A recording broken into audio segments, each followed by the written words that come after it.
Everyone's staying home, my mom texted. Bad weather. Christmas dinner is cancelled. Stay safe. I stared at my phone, sitting in my apartment in Nashville, Tennessee, feeling the familiar sting of disappointment settle in my chest. It was Christmas Eve, and I had been looking forward to being with my family for weeks. The snow had been falling steadily all day, but it didn't seem that bad. Still, if Mom said it was unsafe, I trusted her judgment. My name is Millie. I'm 29 years old, and I've spent most of my adult life trying to earn a place in my family that I'm not sure I'll ever really have. I work as a physical therapist at a rehabilitation center. And while I love my job, it doesn't come with the prestige or the paycheck that my younger sister Vanessa's career as a pharmaceutical sales representative does. She's always been the favorite, the one who could do no wrong. The golden child who made our parents proud just by existing. I replied to Mom's text. That's too bad. Stay warm, everyone. Love you all. My apartment felt emptier than usual that night. I had bought presents for everyone. Thoughtful gifts I had spent weeks selecting. A cashmere scarf for Mom because she was always complaining about the cold. A nice leather wallet for Dad because his old one was falling apart. And for Vanessa, a beautiful set of art supplies because she used to paint before her career consumed all her time. They were wrapped and sitting under my small Christmas tree, ready to be delivered tomorrow. I made myself a simple dinner. Nothing fancy, just pasta with marinara sauce, and settled on the couch with a holiday movie. The apartment was quiet except for the sound of the television and the occasional gust of wind rattling the windows. I kept telling myself it was fine, that family dinners could be rescheduled, that there would be other Christmases. But deep down, I felt the old familiar ache of being left out, of being the afterthought. Around 9 o'clock, I scrolled through social media, mostly out of boredom. That's when I saw it. A photo posted by my cousin Janet, who I knew was close with Vanessa.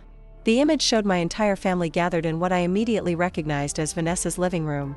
There was the distinctive brick fireplace, the expensive furniture she had just bought, and the chandelier I had heard so much about. My parents were there beaming. My aunts and uncles were there. Even my grandmother's sister, Aunt Louise, was there, and they were opening presents. My heart stopped. I zoomed in on the photo, my hands shaking. There were piles of beautifully wrapped gifts, champagne glasses in everyone's hands, and smiles all around. The caption read, "Perfect holiday with the family. So blessed."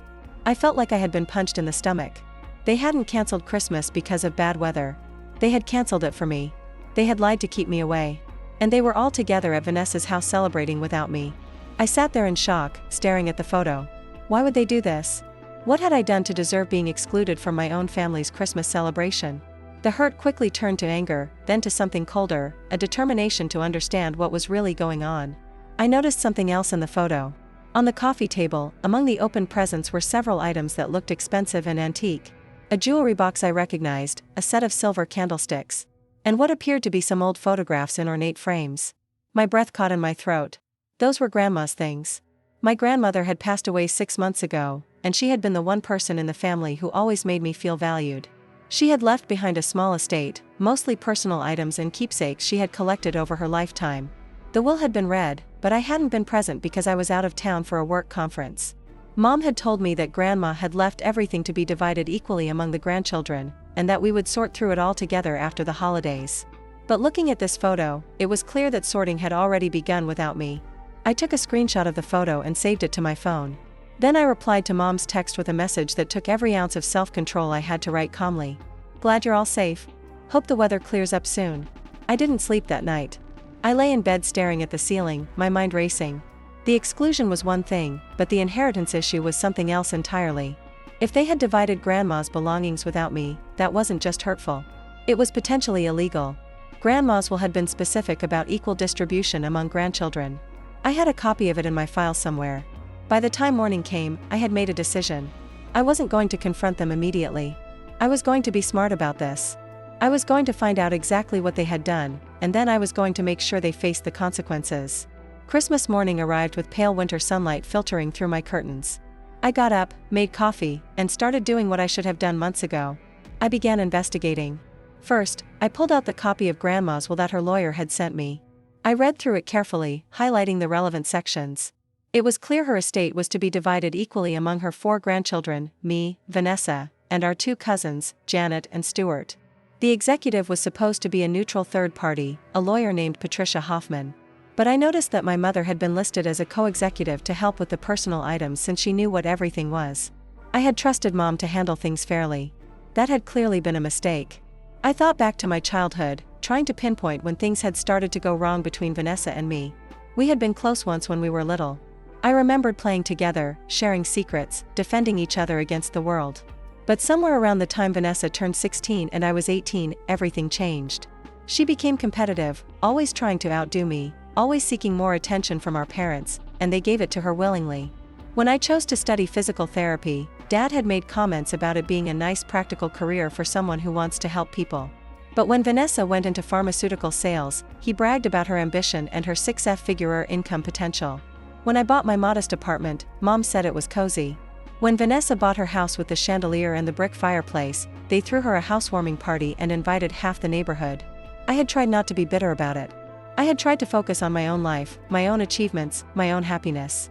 But it was hard when every family gathering felt like a celebration of Vanessa and a reminder of my own inadequacy in their eyes. Grandma had been different. She had always treated us equally, always made sure we both felt loved and valued. When I graduated from my physical therapy program, she was the one who threw me a party. When I got my first job, she was the one who sent me a congratulatory card with a check inside and a note that said she was proud of me. She never compared us, never played favorites, never made me feel less than. That's why her will had specified equal distribution. She wanted us to be treated fairly even after she was gone. And Mom and Vanessa had violated that. I decided to call Aunt Louise, Grandma's sister. She was in her 70s, but sharp as a tack, and she had always been kind to me. If anyone would tell me the truth about what was going on, it would be her. "Millie, dear," she answered, her voice warm. "Merry Christmas, I'm so sorry you couldn't make it yesterday. The weather was frightful, wasn't it?" I felt a spike of anger, but kept my voice calm. "Actually, Aunt Louise, I'd love to talk to you about that and about Grandma's estate. Do you have a few minutes?" There was a pause. "Of course, sweetheart. What's on your mind?" I saw photos from yesterday's gathering at Vanessa's house. It looked like some of Grandma's things were being distributed. I was under the impression that we were all supposed to go through everything together after the holidays with the executive present. Another pause, longer this time. "Oh, Millie, I thought you knew about the change in plans. Your mother said you had agreed to let Vanessa handle most of the distribution since you were so busy with work." My grip tightened on the phone. "I never agreed to that. I was never even asked." Aunt Louise's voice became concerned. "That's very strange. Your mother was quite clear about it. She said you had specifically told her that you didn't have time to deal with sorting through old keepsakes and that Vanessa could take care of it. She said you would just accept whatever was set aside for you." "That's not true," I said, my voice shaking now. "I never said any of that. In fact, I specifically asked Mom when we would all get together to go through Grandma's things. She told me it would be after the holidays and everyone would be involved." There was a long silence on the other end of the line. Finally, Aunt Louise spoke and her voice was troubled. "Millie, I think there might be something going on that you need to look into. I noticed yesterday that Vanessa seemed to be taking quite a few valuable items. Grandma's jewelry, some of the antique silver, and several pieces of artwork. Your mother kept saying it was all according to the will, but I have to admit, it seemed like Vanessa was getting more than her fair share." My suspicions were confirmed. "What about the executive? Was Patricia Hoffman there?" "No, she wasn't. Your mother said Patricia had approved everything in advance and that it was fine to proceed without her. But now I'm wondering if that was true. Thank you for telling me, Aunt Louise. I really appreciate your honesty. Millie, dear, if something improper is happening, you need to do something about it. Your grandmother would want her wishes honored. She loved all of you equally and she would be heartbroken to think that anyone was being treated unfairly." After I hung up, I sat in silence, processing everything. My family hadn't just excluded me from Christmas. They had actively lied to everyone to justify taking Grandma's inheritance without my involvement.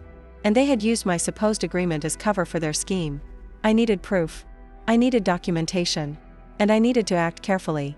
The day after Christmas, I received the call I had been expecting.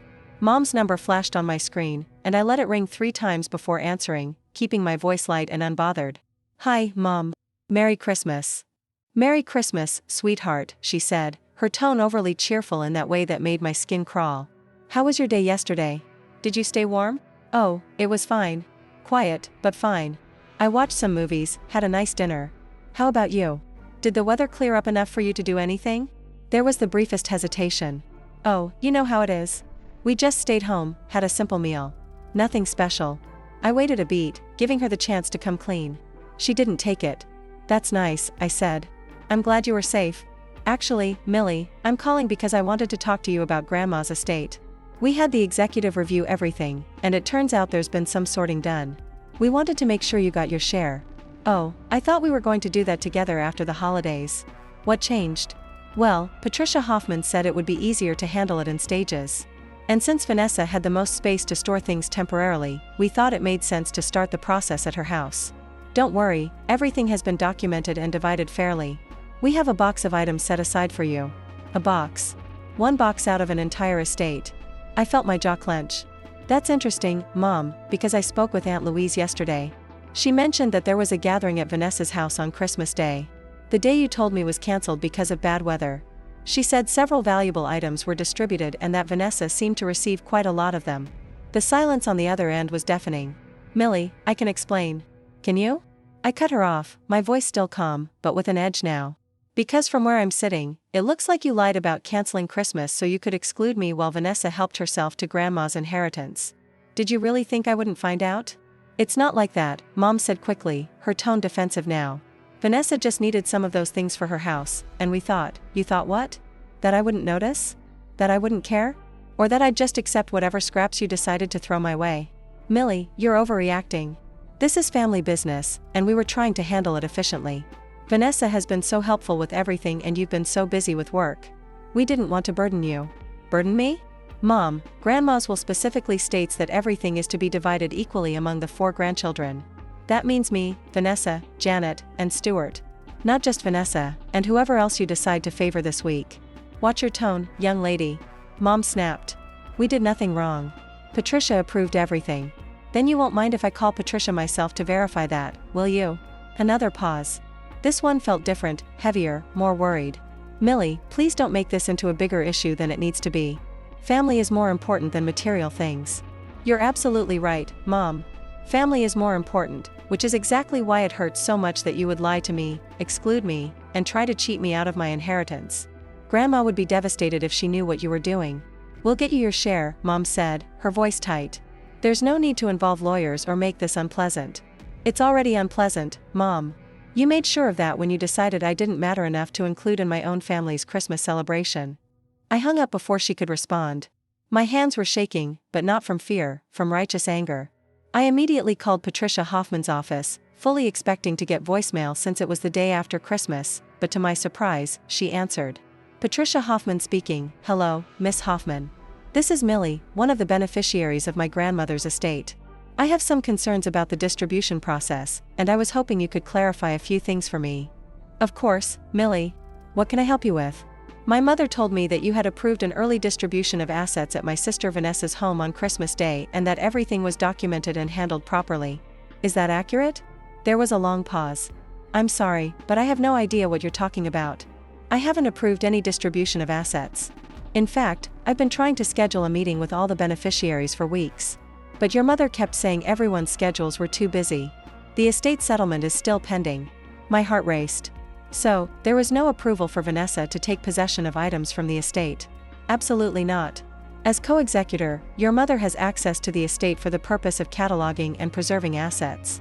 But she has no authority to distribute anything without my approval and without all beneficiaries present. If items have been removed from the estate, that's a serious problem. What kind of problem are we talking about?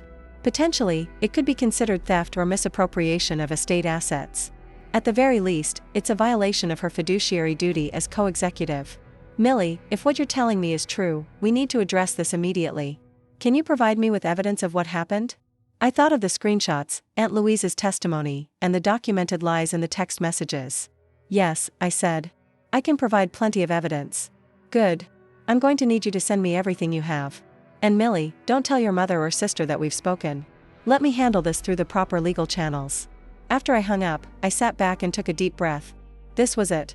The moment where everything would either fall apart or come together. My family had made their choice when they decided to exclude and deceive me. Now it was time for them to face the consequences. Over the next 3 days, I meticulously compiled everything I had. Screenshots of the social media posts showing my family at Vanessa's house on Christmas Day. The text messages from Mom claiming bad weather had canceled our dinner. A recorded phone conversation with Aunt Louise where she detailed what she had witnessed at the gathering. I had called her back and asked if she would be willing to give a statement, and she agreed without hesitation. I even drove by Vanessa's house and took photos of the expensive new items visible through her front windows. Items I recognized from Grandma's house, including an antique mirror and a distinctive brass lamp that had sat in Grandma's living room for decades. Patricia Hoffman called me back 2 days later, her voice grim. "Millie, I've reviewed everything you sent me, and this is far worse than I initially thought. I've also pulled the estate inventory that your mother was supposed to be maintaining. And there are significant discrepancies. Items that should be listed as part of the estate are missing entirely from the documentation." "What does that mean?" I asked, though I already knew the answer. "It means your mother and sister have been systematically removing valuable items from the estate without proper documentation or approval. This isn't just a family dispute anymore. This is fraud. I'm going to have to petition the court to remove your mother as co-executive and to order a full accounting of all estate assets." "How long will that take?" "Given the evidence you've provided, I can fast-track this. We should be able to get an emergency hearing within the next week. The court will likely issue an order requiring your mother and sister to return all items taken from the estate and to provide a full accounting. If they can't produce the items or provide adequate documentation, they could face serious legal consequences." A week felt like an eternity, but I knew it was necessary to do this right. "What should I do in the meantime?" "Document everything. If they contact you, record it if it's legal in Tennessee, which it is since Tennessee is a one-party consent state for recording conversations. Don't confront them directly. And most importantly, don't let them know that you've involved me or that you have evidence. Let them believe they've gotten away with it." That last part was the hardest. I wanted to scream at them, to demand answers, to make them acknowledge what they had done, but I understood the strategy. Let them get comfortable, let them think they had won, and then pull the rug out from under them when they least expected it. The next day, Vanessa called me. I almost didn't answer, but then I remembered Patricia's advice about documentation. I hit record on my phone app before accepting the call. "Hey Millie," Vanessa said, her voice falsely bright. "How are you doing?" "I'm fine, Vanessa. What's up?" "I just wanted to reach out about Grandma's stuff. Mom said you were upset about how things were handled and I wanted to clear the air. You know how Mom can be. She sometimes doesn't communicate things very well." I bit back a bitter laugh. "Is that what you think happened? A communication problem?" "Well, yeah.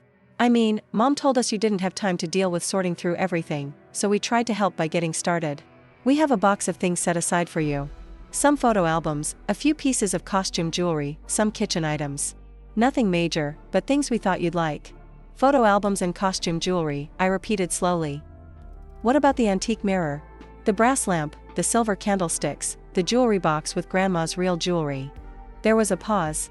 "Those things are being held for now until we can properly appraise them. You know, for estate tax purposes at your house. It's just temporary storage, Millie. Don't make this into a bigger deal than it is." "A bigger deal? Vanessa, you and Mom lied to me about Christmas being cancelled, held a family gathering without me, and distributed Grandma's belongings without the executive present or my knowledge. How exactly is that not a big deal?" Her tone shifted, becoming defensive. "You always do this. You always make everything about you. We were trying to handle things efficiently and you're turning it into some kind of conspiracy. Maybe if you were more involved in family matters instead of always working, you'd understand how things actually work. I wasn't involved because you deliberately excluded me." "Oh, please. You're so dramatic. Look, if you want your little box of knickknacks, you can come pick it up whenever. But stop acting like you're being cheated. Mom and I have been doing all the work while you sit back and complain." "Work? You mean taking Grandma's valuables for yourself?" "I'm done with this conversation," Vanessa snapped. "You're being ridiculous. When you're ready to be reasonable, you can call me back." She hung up. I sat there staring at my phone, the recording app still running. I had everything I needed. Her admission that items were at her house, her dismissive attitude about the distribution, and her confirmation that the executive hadn't been involved. I sent the recording to Patricia immediately. Her response came within an hour. "This is perfect. I'm filing the emergency petition today. The hearing is set for Monday morning at 9. Be prepared.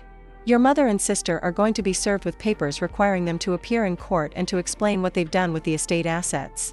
This is going to get ugly. Millie, are you sure you want to go through with this?" I thought about Grandma, about how she had always treated me with love and respect, about how she had wanted us all to be treated fairly.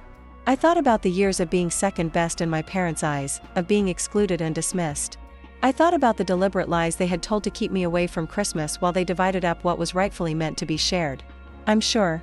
I typed back. "They made their choice. Now they can face the consequences." That weekend was torturous. I knew the papers would be served on Sunday. Patricia had arranged for a process server to deliver them to both Mom and Vanessa. I imagined their reactions, the panic that would set in when they realized what was happening.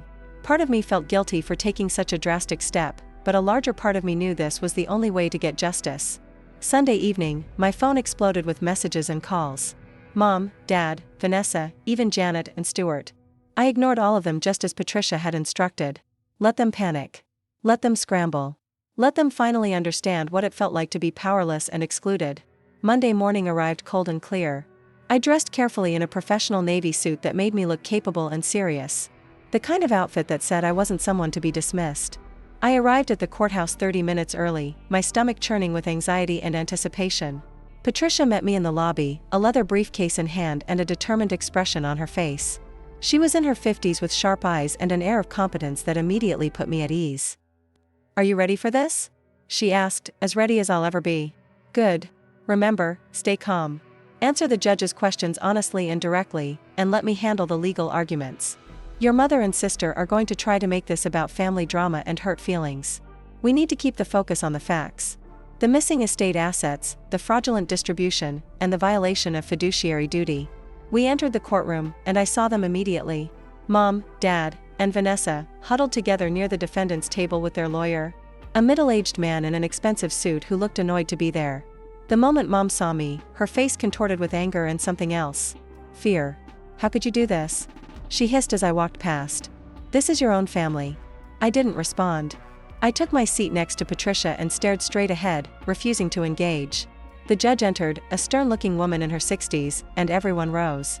Please be seated, she said, settling into her chair and opening the file in front of her. This is an emergency petition filed by Patricia Hoffman, executive of the estate of Eleanor Grant, requesting the removal of co-executive Catherine Grant and the return of estate assets. Ms. Hoffman, please proceed. Patricia stood and laid out the case methodically and devastatingly.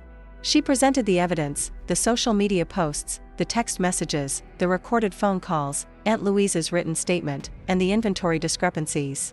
She showed photos of items that should have been in the estate inventory, but were instead visible in Vanessa's home. She played the recording of Vanessa admitting that items were being held at her house without proper documentation or executive approval. I watched Mom's and Vanessa's faces as each piece of evidence was presented. Mom went from angry to pale to nearly gray. Vanessa's jaw was clenched so tight I thought her teeth might crack. Their lawyer was frantically taking notes, clearly realizing this case was far worse than he had been led to believe. Your Honor, Patricia concluded, the evidence clearly shows that Catherine Grant, in her capacity as co-executive, has violated her fiduciary duty to the estate and to the beneficiaries. She deliberately excluded one beneficiary, Millie, from the distribution process, lied about the circumstances to justify this exclusion, and allowed her other daughter, Vanessa, to take possession of valuable estate assets without proper documentation or approval. This constitutes fraud and potential theft. I am requesting that the court immediately remove Catherine Grant as co-executive, order the return of all estate assets currently in the possession of Vanessa Grant, and require a full forensic accounting of the estate. The judge turned to Mom's lawyer. Counselor, your response? He stood, but he looked uncomfortable. Your Honor, my clients acknowledge that there may have been some irregularities in the handling of the estate distribution. However, this was never intended to be fraudulent. Ms. Catherine Grant simply thought she was acting in the best interests of the family by starting the sorting process early. She meant no harm. Meant no harm, the judge repeated, her tone sharp.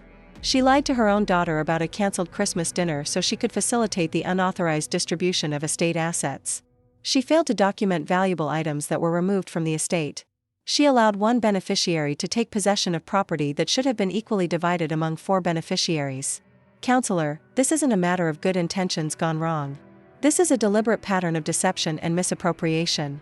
Your Honor, if I may. Mom stood up suddenly, ignoring her lawyer's attempts to pull her back down. This is all a misunderstanding. Millie is twisting everything to make it look worse than it is. She's always been jealous of her sister, and now she's trying to use the legal system to get revenge over a family dispute. Miss Grant, sit down, the judge ordered. You'll have your chance to testify if your attorney calls you to the stand. But Mom was beyond reason now. She's tearing this family apart over material possessions. Her grandmother would be ashamed of her. I felt something snap inside me. I stood up and Patricia put a hand on my arm to stop me, but I gently pulled away. Your Honor, may I address that statement? The judge looked surprised but nodded briefly. I turned to face my mother directly. You want to talk about what Grandma would think? Let's talk about it. Grandma spent her whole life treating me and Vanessa equally, making sure we both felt loved and valued. Even when you and Dad made it clear that Vanessa was your favorite, she put it in writing, in her will, that everything should be divided equally among all 4 grandchildren because she knew that was fair. And what did you do? The moment she was gone, you threw that fairness away. You lied to me, excluded me, and tried to cheat me out of my inheritance. Also, Vanessa could have more. Don't you dare tell me Grandma would be ashamed of me. She would be heartbroken by what you've done. The courtroom was silent. Mom's face was bright red, tears streaming down her cheeks. Dad sat frozen, staring at his hands. Vanessa looked like she wanted to disappear. The judge's expression was unreadable. Thank you, Miss Grant. Please be seated. She shuffled through the papers in front of her, then looked up. I've heard enough. Miss Catherine Grant, you are hereby removed as co-executive of the estate of Eleanor Grant, effective immediately. Miss Patricia Hoffman will serve as sole executive. Furthermore, I am ordering Vanessa Grant to return all estate assets currently in her possession to Miss Hoffman within 48 hours. If any items cannot be produced, Miss Vanessa Grant will be required to compensate the estate for their fair market value. A forensic accountant will be appointed to conduct a full review of the estate, and if any additional discrepancies are found, further legal action may be pursued. She paused, her gaze settling on Mom and Vanessa with clear disapproval. I want to be very clear about something. This court takes fiduciary duty seriously.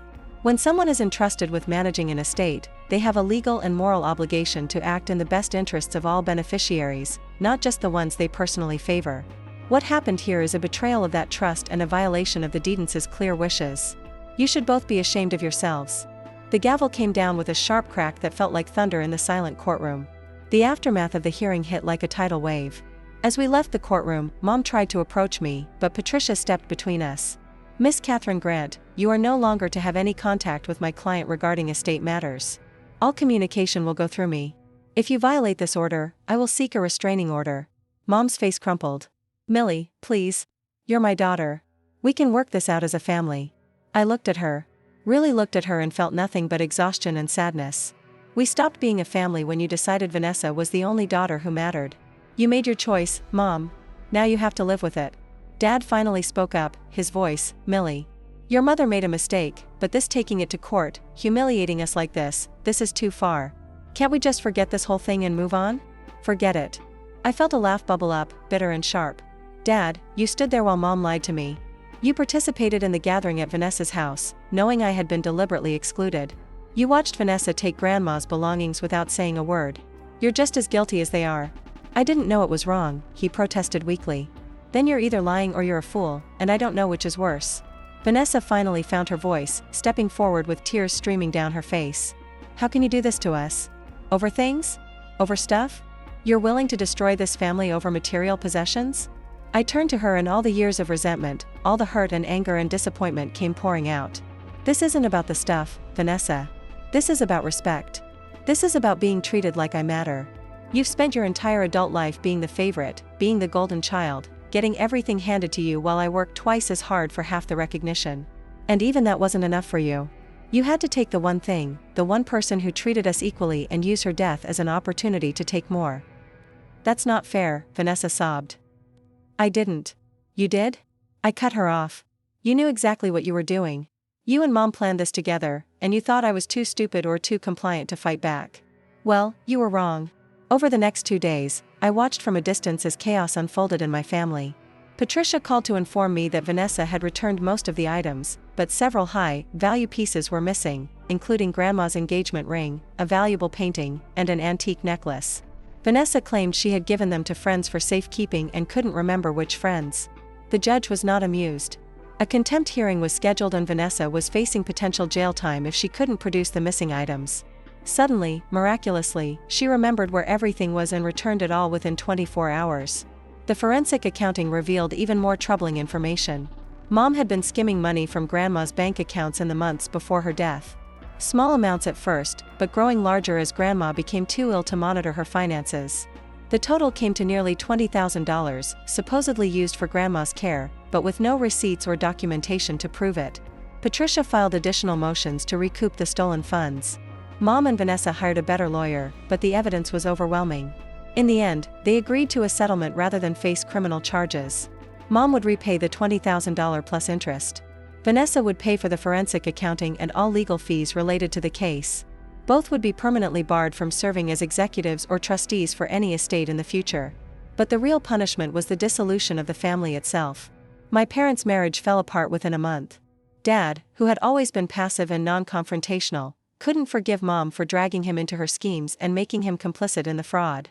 He filed for divorce, citing irreconcilable differences, and moved into an apartment across town. Janet and Stuart, my cousins, were horrified when they learned the full extent of what had happened. They had received their shares of the inheritance without issue. It was only me who had been targeted for exclusion. They cut ties with Mom and Vanessa, refusing to attend family gatherings if either of them was present. Stuart even wrote me a letter apologizing for not questioning things sooner, for not realizing I was being treated unfairly. The wider family took sides, and most of them sided against Mom and Vanessa. Aunt Louise was particularly vocal, telling anyone who would listen about the betrayal and the lies. Family gatherings became impossible. There was too much anger, too much hurt, too many burnt bridges. Vanessa's perfect life started crumbling in other ways, too. Her husband, who had apparently been kept in the dark about the extent of her deception, was furious when he learned what she had done. He insisted she see a therapist to address what he called her entitlement issues and her inability to share. Their marriage became strained, and within 6 months, they were separated. Mom, stripped of her role in the family and her marriage, became increasingly isolated. She tried to reach out to me several times through relatives, through letters, even showing up at my work once, but I refused to engage. Patricia had made it clear that any harassment would result in legal consequences, and eventually Mom stopped trying. 3 months after the hearing, the estate was finally settled. Everything was divided exactly as Grandma had intended, for equal shares among the 4 grandchildren. I received my portion, a collection of jewelry that had belonged to Grandma, some valuable antique furniture, several pieces of artwork, and my share of the liquid assets. But more than that, I received something I hadn't expected. Peace. Aunt Louise called me one evening to tell me she was proud of me. Your grandmother would be proud, too. She said, you stood up for what was right, even when it was hard, even when it cost you. That takes real courage. It cost me my family, I said quietly. No, honey, Aunt Louise corrected gently. It cost you people who were never really family to begin with. Family doesn't lie to you, doesn't cheat you, doesn't treat you as less than. What you did was set yourself free. I thought about that for a long time after we hung up. She was right. I had spent so many years trying to earn a place in a family that would never value me the way I deserved. I had bent and compromised and accepted scraps of affection, always hoping that if I just tried harder, they would finally see me. But I had been looking for love and acceptance in all the wrong places. 6 months after the court hearing, I was building a life that was truly mine. I had moved to a larger apartment, one that could accommodate the beautiful antique furniture from Grandma's estate. Every piece held a memory, and surrounding myself with them felt like having a piece of her with me every day. The brass lamp that had caused so much trouble now sat on my desk, casting warm light while I read in the evenings. The antique mirror hung in my hallway, and every time I passed it, I remembered Grandma standing in front of it, adjusting her hat before church. Work became a sanctuary. I threw myself into my patients' care, finding purpose in helping people recover their mobility and independence. My boss noticed my renewed energy and dedication, and I was promoted to senior therapist, which came with a significant raise and the opportunity to mentor newer staff members. For the first time in years, I felt valued for who I was and what I contributed. I also started seeing a therapist of my own, not because I was broken, but because I wanted to understand the patterns that had kept me trapped in unhealthy family dynamics for so long. Dr. Sarah Chen helped me recognize that I had been conditioned from childhood to accept less than I deserved, to diminish my own needs and accomplishments to make room for Vanessa's shine. She helped me see that setting boundaries and demanding respect wasn't selfish. It was necessary. You spent your whole life trying to earn love from people who were never going to give it freely. Dr. Chen told me during one session, that's not a failure on your part. That's a reflection of their limitations, not yours. It was liberating to finally understand that. But the most unexpected development came from an unlikely source. Stuart, my cousin, reached out to invite me to dinner one evening. We had never been particularly close. He was 5 years older than me, and we had moved in different circles growing up. But the estate situation had brought us together in a new way. I owe you an apology, Stuart said over pasta at a small Italian restaurant. I should have noticed what was happening. I should have questioned why you weren't at the Christmas gathering, why things seemed to be moving so fast with the estate distribution. I trusted Aunt Catherine. I didn't think she would do something like that. It's not your fault, I assured him. They were very good at making it seem legitimate. Even Aunt Louise didn't fully understand what was happening until I explained it to her. Still, I should have been more aware. He paused, studying his wine glass. You know, watching you stand up to them, watching you demand what was rightfully yours. It made me think about my own life. I've been letting my father push me around in business decisions, always trying to please him, always worried about disappointing him. You inspired me to set some boundaries of my own. How did that go? He laughed about as well as you'd expect. He was furious at first, but then something shifted. He actually started respecting me more. It's like he needed to see that I had a backbone before he could take me seriously. We talked for hours that night, sharing stories about our childhoods, about the family dynamics we had both struggled with in different ways. By the end of the evening, I realized I had found something I hadn't expected. A genuine friendship with someone who understood my history because he had lived adjacent to it. Stuart wasn't the only unexpected ally. Janet reached out too, expressing her horror at what Mom and Vanessa had done. I always knew Aunt Catherine favored Vanessa, she told me over coffee. But I never imagined she would go this far. It's one thing to have a favorite child. Lots of parents do even if they shouldn't. But to actively steal from you, to lie and manipulate and exclude you, that's not just favoritism. That's cruelty. Through these conversations, I began to rebuild a sense of family. Not with the people who had hurt me, but with the ones who showed up for me when it mattered. Aunt Louise became a regular presence in my life, inviting me to lunch once a week and sharing stories about Grandma that I had never heard before. Stuart and Janet included me in family events that deliberately excluded Mom and Vanessa, creating new traditions that weren't tainted by old wounds. One evening, I was organizing some of Grandma's photographs, part of my inheritance that had finally been properly distributed, when I came across a letter tucked into an old album. It was addressed to me in Grandma's handwriting, dated just a few weeks before she died. My dearest Millie, it read, if you're reading this, then I'm gone. And I hope my affairs have been settled fairly and with love. I want you to know that I've always seen you, really seen you, even when others didn't.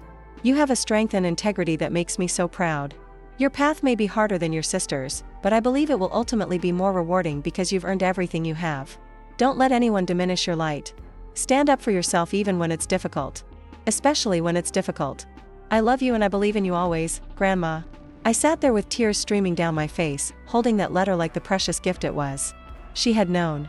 Even before the estate issues, even before the exclusion and the lies, she had known that I would need this reminder, this validation, this encouragement to be strong. The letter felt like a blessing, a permission slip to continue on the path I had chosen, the path of self-respect and boundaries and refusing to accept less than I deserved. The one-year anniversary of Grandma's death arrived on a cold November day. Aunt Louise organized a small memorial gathering at her home. Just her, Stuart, Janet, and me. It was intimate and healing, nothing like the circus that the original funeral had been when Mom was still orchestrating everything. We shared stories about Grandma, laughed at her quirks, and raised glasses in her honor. It felt right. This small group of people who genuinely cared about her memory and about treating each other with honesty and respect. She would have loved this, Aunt Louise said, her eyes misty. Just the people who really mattered, gathered in love. As the evening wound down, my phone buzzed with a text from an unknown number. I almost ignored it, but something made me check. It was from Vanessa. I know you probably won't respond to this, but I need you to know something. Daniel left me. He said he can't trust me anymore after everything that happened with Grandma's estate. Mom and Dad are divorced. The whole family has fallen apart. I hope you're happy now. You got your revenge. I stared at the message for a long moment, feeling a complicated mix of emotions. There was no satisfaction in knowing Vanessa's life had fallen apart. I wasn't cruel enough to take pleasure in her pain. But there was also no guilt. She had made her choices. Just as I had made mine. I showed the text to Aunt Louise. She read it and shook her head. That girl still doesn't understand, does she? This isn't about revenge. This is about consequences. She was absolutely right. I hadn't set out to destroy my family.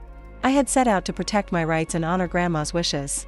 The destruction that followed was a direct result of their own actions, their own lies, their own greed. I didn't respond to Vanessa's text. There was nothing left to say. Instead, I turned my attention to building something positive from the ruins. With part of my inheritance, I established a small scholarship fund at the local community college for students studying physical therapy. Students who, like me, might not have the financial support of their families, but had the determination to succeed anyway. I named it the Eleanor Grant Memorial Scholarship, ensuring that Grandma's legacy would be one of empowerment and opportunity rather than greed and betrayal. The first scholarship recipient was a young woman named Jasmine, who had aged out of foster care and was working 2 jobs while attending school. When I told her she had received the scholarship, she burst into tears. "You have no idea what this means," she said, her voice shaking. "I was about to drop out. I couldn't afford next semester's tuition, and I thought my dream was over." "Dreams don't have to end because of money," I told her, thinking about my own journey. "Sometimes we just need someone to believe in us and give us a chance." Watching Jasmine's face light up with hope and relief, I felt something I hadn't experienced in a long time. A sense of pure, uncomplicated joy. This was what Grandma would have wanted. Not family members fighting over her possessions, but her legacy being used to help others, to make a real difference in someone's life. Over the following months, I heard through Aunt Louise that Mom had moved to another state, unable to face the shame and judgment in our hometown. Vanessa had taken a job in sales in a different city, starting over where no one knew her story. Dad had remarried quickly to a woman who, according to Stuart, was kind, but kept him on a very short leash after learning about his passive participation in the estate fraud. I felt nothing when I heard these updates. No triumph, no sadness, just a distant acknowledgement that these were people I used to know. People whose lives no longer intersected with mine. The real turning point came when I received a formal letter from an attorney representing Mom. She was contesting the court's decision, claiming that I had manipulated the evidence and that the judge had been biased. She wanted the estate distribution overturned and the money returned. Patricia called me immediately after receiving her copy of the letter. "This is a baseless claim and it's not going anywhere," she assured me. "The evidence was overwhelming and the judge's decision was sound. This is just your mother's last desperate attempt to regain control or punish you for standing up to her. We'll file a response and the case will be dismissed. But Millie, you need to prepare yourself. This means she's not going to stop. She's not going to accept responsibility and she's not going to leave you alone. Then I'll get a restraining order," I said calmly. "I'm done being afraid of her. Done worrying about her feelings. Done letting her actions control my life. If she wants to waste her money on frivolous lawsuits, that's her choice. But she won't take my peace away again." Patricia's voice was warm with approval. "Good. That's exactly the attitude you need. You've come a long way from the woman who first walked into my office, hurt and confused. You should be proud of yourself." I was proud. For the first time in my life, I was genuinely proud of who I had become. Not because of any external validation, but because I knew I had done the right thing, even when it was hard, even when it cost me. 2 years after that devastating Christmas, I found myself in a place I never could have imagined. My life had transformed not because I sought revenge, but because I chose dignity over dysfunction, truth over twisted loyalty, and self-respect over the desperate need for approval from people who would never give it. The legal harassment from Mom eventually stopped after her frivolous lawsuit was dismissed with prejudice, meaning she couldn't file again on the same grounds. The judge had been harsh in his ruling, stating that her claims were entirely without merit and appeared to be motivated by vindictiveness rather than legitimate legal grievances. She was ordered to pay my legal fees, which finally seemed to break her spirit. I never heard from her again. Vanessa made one last attempt to reconnect, showing up at my apartment building on a rainy evening. The doorman called to ask if I would see her, and I could have said no. Probably should have said no. But curiosity got the better of me. She looked different, older, tired, less polished. The designer clothes were gone, replaced by a simple raincoat and jeans. Her hair, once professionally styled, was pulled back in a messy ponytail. She looked for the first time I could remember ordinary. "I'm not here to ask for forgiveness," she said when I opened the door. "I know I don't deserve it. I wanted you to know that I understand now. What we did to you, what I did to you, it was wrong and it was cruel and I'm sorry." I stood in the doorway, not inviting her in, not offering comfort. "Why now? Why, after all this time, do you suddenly understand?" She laughed, but it was bitter and sad. "Because I'm living it now. I'm the one who's excluded. The one nobody trusts. The one whose calls don't get returned. I'm the one who destroyed my own life because I couldn't just be satisfied with what I had. I had to take yours, too. And now I have nothing. My marriage is over. My reputation is destroyed. And even Mom won't talk to me because she blames me for everything that happened." "But you were everything to her," I said, genuinely confused. "You were always her favorite." "I was useful to her," Vanessa corrected. "Just like you were useful in your own way, as the person she could compare me to make me look better. But when I stopped being useful, when I became a liability instead of an asset, she discarded me just as easily as she discarded you. I just didn't see it coming." We stood there in silence for a moment. I felt a strange mix of vindication and pity.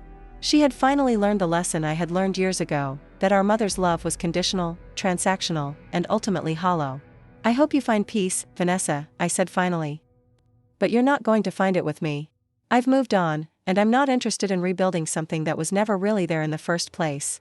She nodded, tears streaming down her face. I know. I just needed you to know that you were right about everything, about them, about me, about all of it. She turned to leave, then paused. For what it's worth, Grandma would be proud of you.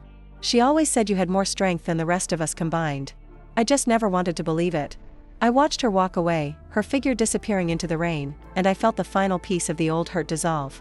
She was right about one thing. Grandma would be proud.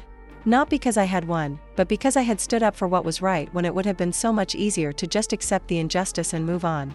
The scholarship fund continued to grow.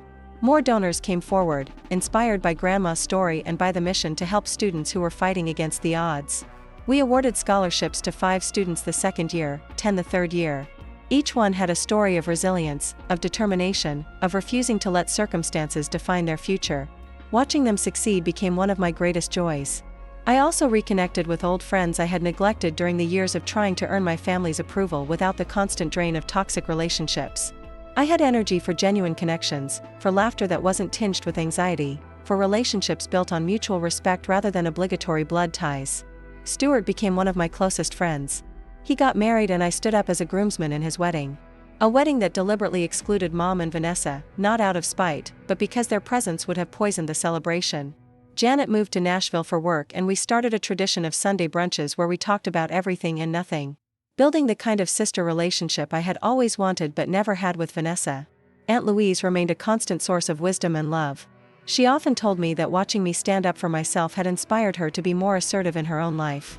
You showed me that it's never too late to demand respect. She said, even from family, especially from family, the consequences for Mom and Vanessa were exactly what they deserved. Complete and total isolation from the family they had tried to control and manipulate. Mom lived alone in another state. Her attempts to build a new social circle hampered by her reputation, which had followed her even to her new home. Small towns talk. And apparently someone from our hometown had relatives in her new city who made sure everyone knew what she had done. She worked part-time at a discount store, a far cry from the comfortable life she had enjoyed as a doctor's wife. And she spent her evenings alone in a small apartment, surrounded by none of the beautiful things she had tried so hard to steal from Grandma's estate. Vanessa's consequences were perhaps even more poignant. She had lost everything. Her marriage, her home, her social standing, and most importantly, her relationship with the mother who had always favored her. The irony wasn't lost on me that in trying to take everything from me, she had ended up losing everything herself. She worked in sales in a city where she knew no one, starting from the bottom. And according to Janet, who occasionally heard updates through mutual acquaintances, she struggled daily with the weight of her own choices. Her ex-husband had full custody of their child, having convinced the court that her dishonesty and lack of integrity made her an unsuitable primary parent. She saw her daughter every other weekend, and even those visits were supervised after she had been caught lying to the child about why the family had fallen apart. As for me, I stood in my apartment one Sunday morning, sunlight streaming through the windows, surrounded by Grandma's antiques, and the life I had built from the ashes of that devastating Christmas. I thought about the journey, the pain, the betrayal, the fight, the victory. And I realized that my revenge hadn't been about destroying them. It had been about refusing to be destroyed myself. They had tried to make me small, invisible, unworthy. And I had responded by demanding to be seen, valued, and treated with dignity. That was the greatest revenge of all. Not their downfall, but my rise. I had learned that sometimes the most powerful act of revenge is simply living well, standing firm, and refusing to accept less than you deserve, no matter who tries to convince you otherwise. And in the end, that lesson was worth more than any inheritance could ever be.